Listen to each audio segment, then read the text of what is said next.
Do you have any favorite stories or memories of your time with any particular person or anybody? My dad. My dad was awesome. He used to call me doll. And he was blind, and so he still drove, though. How about that? He was legally blind. We'd have to tell him if it was stop or go or slow down or turn here. You know, he was driving, but we were his eyes, and he was a awesome person. He taught me to be very kind, and he would give you the shirt off his back, and I know that's pretty much how I feel. I mean, anybody can have anything I have, but he was the most probably influential, loving person in my whole life, and I still miss him.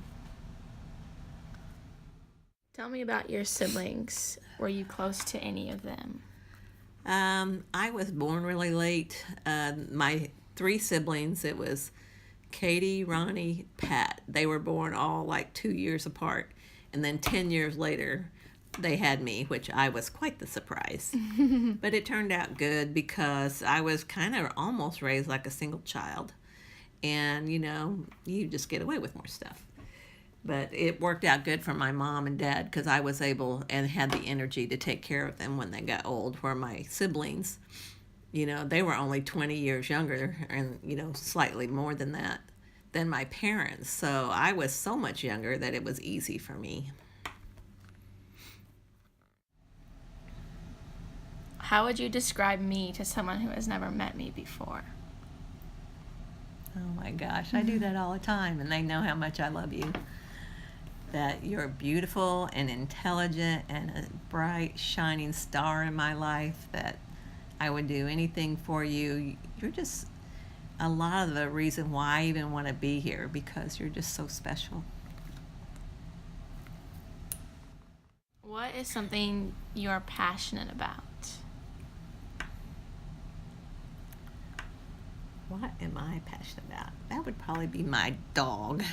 I'm very passionate about the way she's treated, how she eats. She gets 2 hamburgers from McDonald's every day, sometimes Wendy's.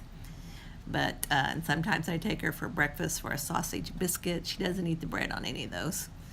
But she is spoiled rotten, and she is very loving, and she just means everything to me. How long have you had Roxy? 5 years. 5 really good years. What's your favorite holiday, and what are your holiday traditions? I bet you could just name those right off, couldn't you? Yes. What's my favorite holiday? Christmas. And why do I like that? Because it's a time where everybody's happy and everything's jolly. It's not only that, it's the one time of year that I feel like I can buy my kids and my grandkids everything they want. And I try to do my best. You know, I can't spend like everything they want. It's raining. Oh my goodness. And but I do spend quite a bit of money, and we have stockings, and they all get stockings, and in their stockings they have little fun stuff, but I also get them stuff that they need, you know. And so my oldest kids, they love that part because then they don't have to buy it for themselves. And I always try to have one big gift for each stocking. You know, I try to do my best, but it's the funnest part for me. And it broke my heart when Taylor found out that there was no Santa Claus. I mean, totally broke my heart. I still have all her letters to Santa Claus in there. You didn't know that, did you? No. I remember getting one, though, from Santa Claus. That's It right. was a cool letter. I still have it in my Christmas box. Yep. He has handwriting just like me. But it's disheartening whenever the kids find out there's no Santa Claus. It's like a really sad, sad part of life for me. Yeah, I was on wrapping duty. Oh my gosh.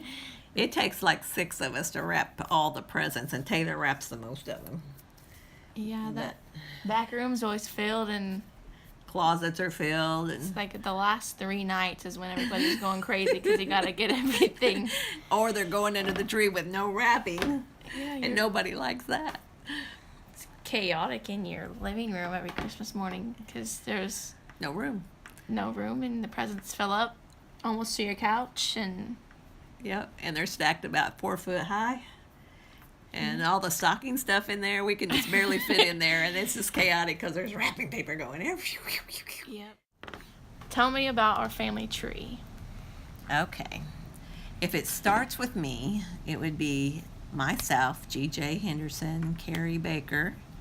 We had Shay, which she goes by Carrie also, Carrie Shay Baker, and then I have Taylor, or no, oops, I don't have Taylor. And then I had Morgan, and that is, she also goes by Burgundy. And both of my girls work at the same place, which is quite interesting in itself. They fought like cats and dogs when they were little. They said what they tell me. I thought they were awesome, and I didn't think they had any faults at all. But they tell me they fought all the time. And then Carrie Shay, she had Taylor Page, which she don't like their middle name. And then she had Peyton Gabrielle. So she had 2 girls. And then Morgan had 2 girls, which are Lexi and Joby. They're identical redheaded twins. They're as cute as can be. And then Morgan also had Jude. He's about 4 years old as of tomorrow. Mm-hmm. And he's the only boy as far as naturally. And we do have some acquired children in our family that are just as important as all the other ones. We have Jaden Stowell. We love him like crazy. He's Taylor's brother. Yep. And we have Aiden Trogdon. He's an acquired one, and we love him too. And we have some new acquirements, which would be Peyton 2 and Jordan.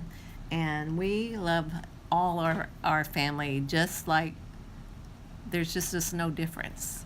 Now, Taylor, you know, she's pretty special. But I had her first, and she lived with me a little bit when she was a baby. So that's where that is. And then I expect Taylor to have 10 kids. Peyton will probably have 3. And the twin girls will probably have a half a dozen apiece, because that's what Morgan's probably going to get for her childhood. And then Jude will probably have 10 more.